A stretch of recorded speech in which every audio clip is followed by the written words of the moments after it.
Salam, selamat pagi keluarga besar GKI Sumut Medan. Kita berjumpa kembali di dalam program Lentera Anugerah pada pagi hari ini. Sebelum kita mendengarkan firman Tuhan, mari kita bersatu di dalam doa. Kita berdoa.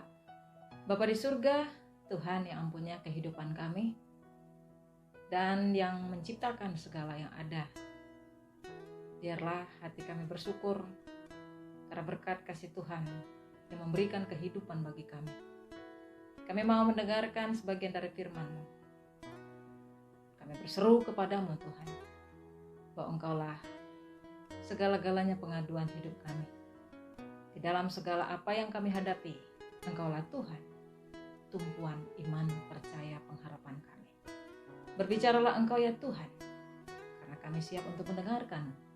Di dalam nama Tuhan Yesus Kristus, Tuhan dan Juru Selamat kami hidup, kami berdoa kepadamu Tuhan. Amin.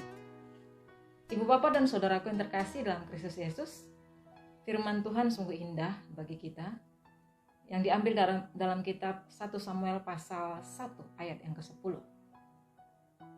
Dikatakan di sana demikian firman Tuhan, dan dengan hati pedih, ia berdoa kepada Tuhan sambil menangis terseduh-seduh. Tema kita hari ini adalah pelarian yang tepat.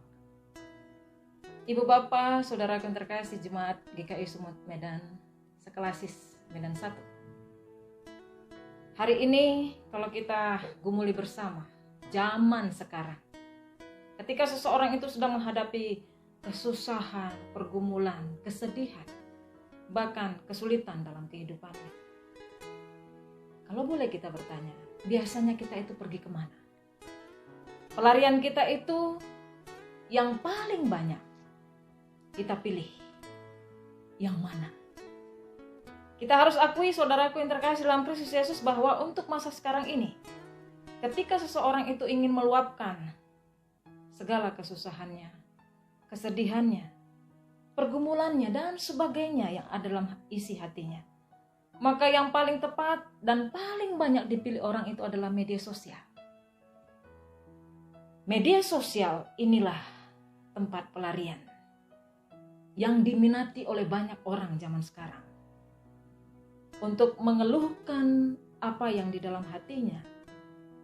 Itu sebabnya saudaraku yang terkasih, media sosial yang kita banyak dapati, orang-orang banyak melampiaskan emosinya yang sedang dirasakan ketika dia tengah berselisih kepada orang lain.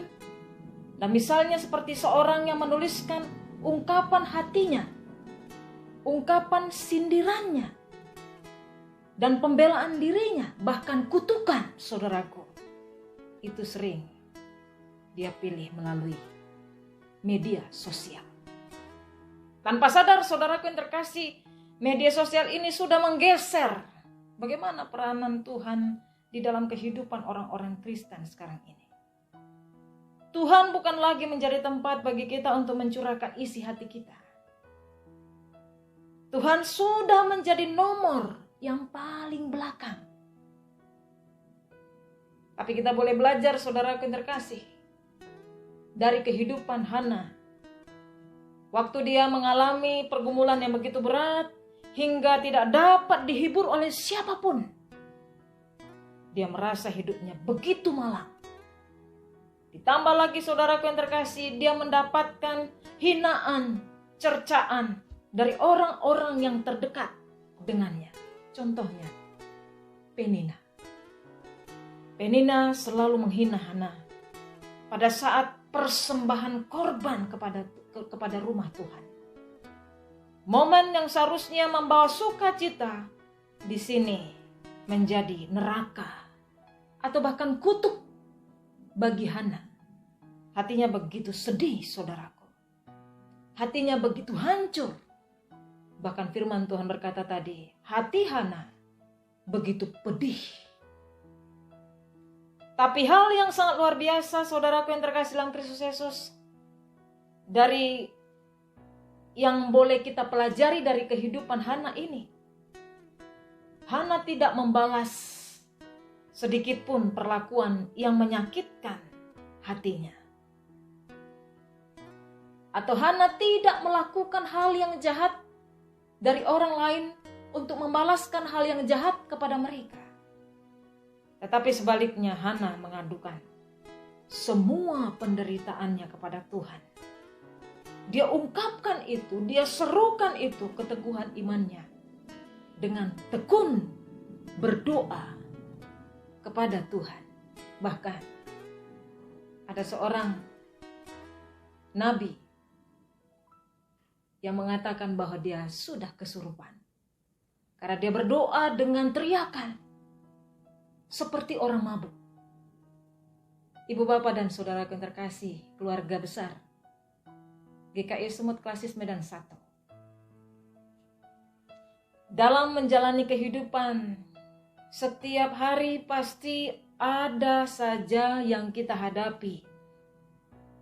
Bagaimana kita itu harus berhadapan dengan pergumulan, kesulitan yang ada dalam kehidupan kita. Bukan tidak mungkin orang-orang di sekitar kita pun sering sekali menambah berat beban di tengah apa yang kita pikul. Mereka mengejeklah, menghina kita, menghakimi, dan melakukan segala macam bentuk tindakan yang menyakitkan. Sehingga pergumulan kita itu semakin berat. Belum lagi saudara yang terkasih, masalah yang satu selesai, sudah datang bertubi-tubi masalah yang baru. Itu ibarat seperti peluru yang beruntun menghantam kehidupan kita semua. Tapi pilihan tetap ada di tangan kita, saudaraku. Apakah kita itu terpancing dan membalas kejahatan mereka dengan tindakan yang lebih jahat lagi? Ataukah kita menjaga iman kita dengan datang kepada Tuhan dan mengadukan segala keluh kesah kita itu kepada Tuhan? Banyak orang yang mengungkapkan ketika kita mau mengajak mereka untuk berdoa, saudaraku, kita juga dituduh bahwa kita itu mengungkapkan doa yang bersikap munafik. Karena kita dituduh juga bahwa apa yang kita serukan kepada Tuhan, ibarat Hana juga ditegur oleh nabi atau imam yang seperti orang mabuk. Kita dituduh menghina Tuhan, menghujat Tuhan, bahkan munafik. Dan dia membatasi kita untuk menyebut kita itu sebagai orang yang munafik di hadapan Tuhan. Saudaraku yang terkasih, mari kita renungkan diri kita. Apa yang kita perbuat untuk menjalani kesempatan yang Tuhan berikan. Pilihan itu hanya dalam diri kita. Biarlah kepada Tuhan kita mengadu, dan Tuhanlah yang menghakimi. Berikan tempat Allah untuk menghakimi dari semua ciptaan yang ada di dalam kehidupan kita untuk tetap mengandalkan Dia. Kita harus percaya Tuhan bertindak. Tuhan tidak tidur, tetapi Tuhan bekerja. Dan saat kita tidak tahu, Dia berkata dan berkarya. Mari saudaraku yang terkasih, adukanlah, lakukanlah kuasa Allah di dalam kehidupan kita, sehingga Dia bertindak untuk membela hidup kita seluruhnya. Amin. Mari kita bersatu dalam doa. Bapa di dalam kerajaan surga, terima kasih Tuhan atas kasih-Mu yang menolong kami untuk merenung akan firman-Mu saat ini. Kami sungguh dikuatkan karena kami tidak menjalani ini dengan bergumul sendiri. Tapi ada Tuhan yang tempat menjadi pengaduan kami. Di dalam hati kami yang remuk dan berduka cita, Tuhan Engkau memperhitungkannya. Dan semua apa yang menjadi kami serukan dan teriakkan kepadamu Tuhan, ini juga di dalam firman-Mu yang mengungkapkan ketika hati kami hancur datang kepadamu, itulah yang menjadi korban yang harum di hadapan Tuhan. Perbaikilah hidup kami Tuhan. Ampuni dosa dan pelanggaran kami. Sehingga kami kuat dan kami menerima pimpinan Tuhan yang memproses kami dan mengubah kami untuk menjalani kehidupan yang kami pilih hanya bersandar kepadamu. Di dalam Kristus Yesus Tuhan dan Juru Selamat kami hidup, kami telah berdoa dan mau mengucapkan doa Bapa kami. Bersama-sama, Bapa kami yang di surga, dikuduskanlah namamu. Datanglah kerajaanmu, jadilah kehendak-Mu di bumi seperti di surga.